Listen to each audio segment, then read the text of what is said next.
All right, we've got a small micro patch, and then we've also got a developer's notes. I just want to say that, yes, I'm still playing the game every single day.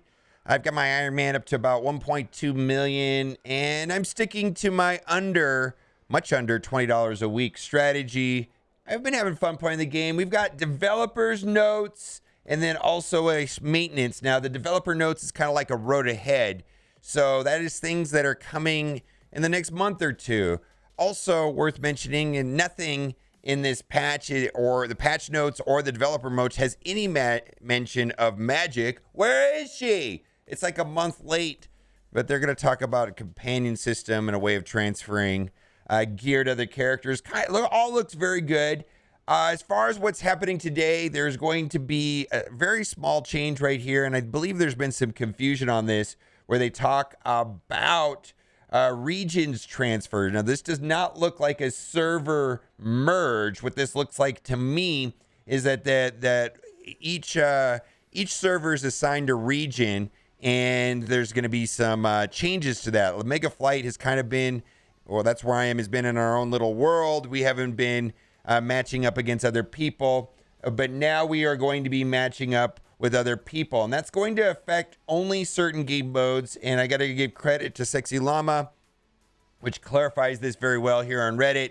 Dark Dimension Duel, Omega Wars, Special Ops, and Raid have always allowed queuing across servers within the same region, and then Omega Flight was kind of on their own island, but now this will improve queue times. I imagine that it's a good thing for Duel, because I was getting very long queue times. And then also the heavily mismatched Omega Wars, where you're playing against people that have double your power. Hopefully this improves matchmaking, although it might also infuriate some of the heavy spenders on the newer servers having to compete with the super mega people in Omega Flight. We'll see how this plays out, but I imagine some people are going to be very upset with this. Spec Ops and Raid, yes, this will help queue times now that I'll be able to queue up with people. I'm looking forward to that. Also, there was some bug fixes. I can't speak to any of them, like as far as a Black Widow, but I can say to this might possibly be a slight, maybe this what looks, the way that this reads to me is that for Iron Man, an issue where the cooldown reduction effect isn't applying intermittently. I wonder if it means that it was always on or if it just wasn't working. We'll have to see. Then there's also another fix right here to Spider-Man, Star-Lord, Captain Marvel.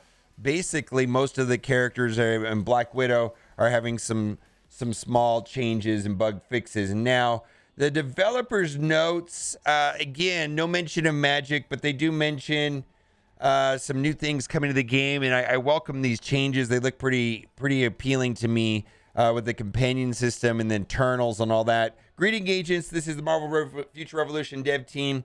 We're always grateful to all of our agents for taking valuable time to share their opinions. We're doing our best thoroughly to review every single one and reflected in the game as much as possible.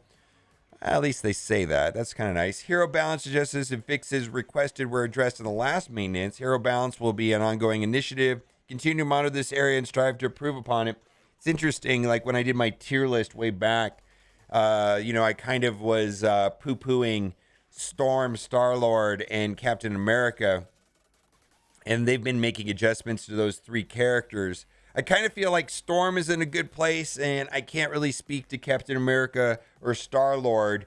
I still kind of feel bad for the Captain America players, and I know they've had several buffs. Maybe they'll get to a place where it's fair for them. We'll see. I'm sure there's good. It just seems like, yes, there's been relative balance with all the characters, but you had to put a lot more resources into Captain America than you would, let's say, Black Widow or Iron Man, right? It's just the way it's been. We're also aware that there are various pieces of content, features, agents will want to be added to the game. We believe some suggestions will be part of Dead Note 2. I'd like to divulge some key information regarding Major Update we're aiming to complete by the 3rd of November. In case of any change to additional announcement, we'll be given notice. We'll read some features announced in previous videos along with a sneak peek on content that not been released yet. Companion system. So there's a system like this inside of Marvel Future Fight, which I used to play. A lot of people don't know that, but I actually probably made 200 videos about that game when it came out back in 2015. Maybe 400 I played the game for a long time when it first came out. Don't play it anymore. Repairing your support system called Companion. I believe it was called Striker in that game, which features that characters take on the role of a supporting or enhancing your playable hero. These companions also have an active skill which allows assisting in combat. Maximum of 4 companions forming a team is able to help your hero. Agents can acquire the companions through the new Epic Invasion. All right, so that the Thanos one is going to roll out, and we're going to get a new Epic Invasion. I was a big fan of the Thanos Invasion, by the way. I loved it. I think it's great. I still have like 20 tickets to finish up before it ends. Alliance ranking rewards and convergence box. Please look forward to these companions that will always have your back. And in addition, Portal chose to enter Marvel Future Revolution universe as companions. So, like, you're welcome to clarify in the comment section. But the way I remember this being is that, like, there would be an extra button on the screen, and you press the button, and it's like another ultimate, another combo, and it's like another ability where the other characters will fly into the screen, or they'll come in and do a little tap, and they'll show up for a little bit, and they'll be on AI. And so can you have to imagine right now there's 4 heroes, like you're playing with 3 other people, and then you push a button, and then there's 4, your hero comes in, and then then there's going to be a bunch of people running around at the screen at the same time. Kind of a fun system. There's a lot of synergies and combos. Maybe one of the companions will come in and put defense down, right? Or one of them will boost your team or heal or do a lot of damage. There's a lot of different combos of this, and this is a great way of making this game more like a hero collector than a straight MMO, and allow us to have, like this is going to be a coordination with the new movers. So Epic Invasion and Eternals. After the 10.13 update, Thanos threatened a mega flight with his malicious desire to conquer Primary Earth. After thorough preparation, it seems that we managed to put a stop to Thanos' invasion, and for a time, peace was restored. Once again, we're facing a whole new threat. Mega Flight is calling for all heroes from Primary Earth to the next epic invasion with the Eternals. You will be joining the forces, and I'm not going to butcher this thing, Icarus, Athena, Circe, and Gilgamesh to finish their eternal battle against the Deviants. All right. Cool, right? I don't think there's anything bad. We're going to see how this plays out. New mechanics, new systems. Seems like a good time.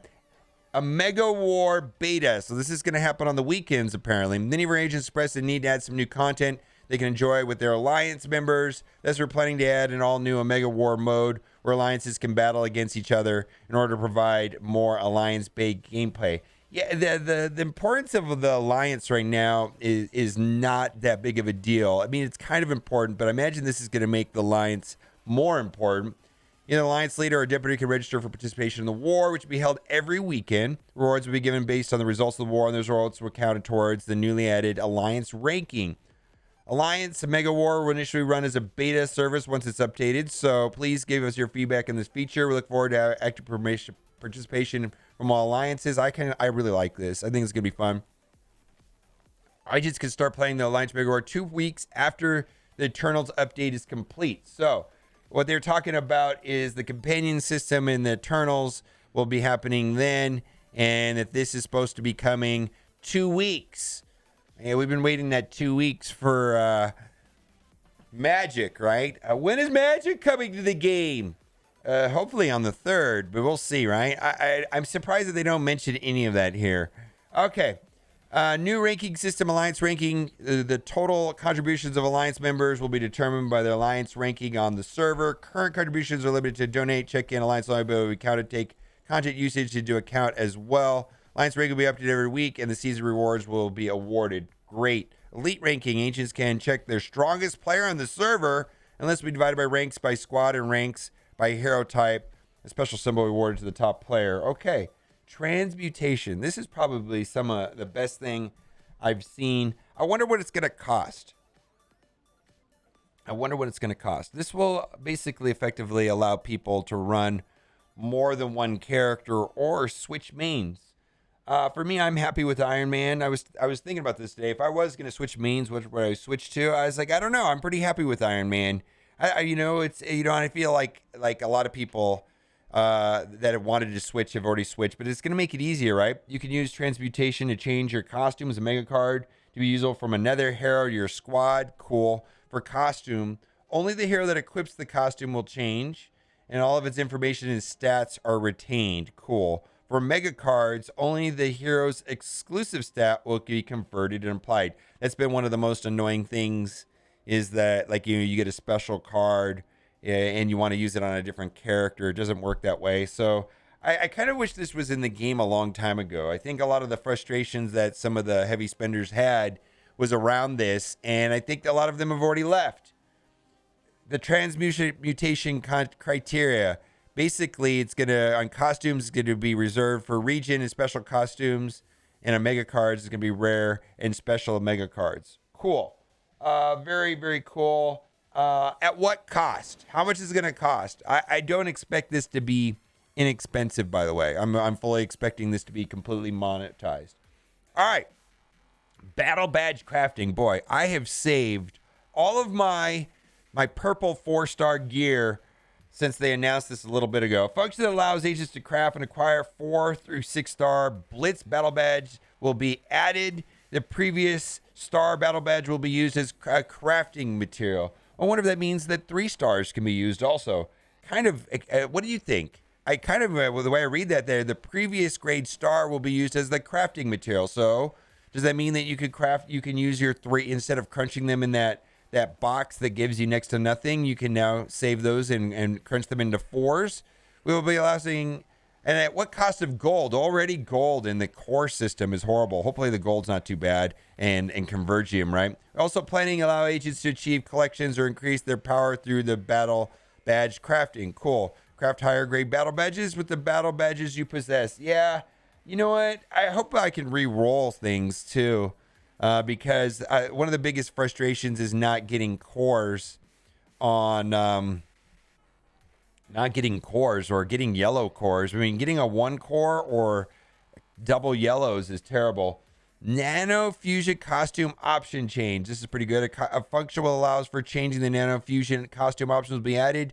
So when you nano fuse something, it just allowed you to boost the stats, and you couldn't actually change the stats. They wouldn't re-roll. So now you could re-roll the stats. It looks like what they're going to add.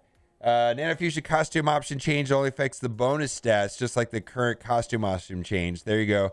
So this is something I believe that should have been in the game for a minute. I really feel like they're taking the game in a positive direction. Hopefully some of this will alleviate some of the hemorrhaging that I believe the game has been going through. I know I'm on the Mega Flight, which was the soft launch server, but there's times where matchmaking is really bad. So hopefully this fixes the problem, and maybe it won't feel like a ghost town. Let me know what you think in the comment section, and as always, thanks for watching and keep on gaming.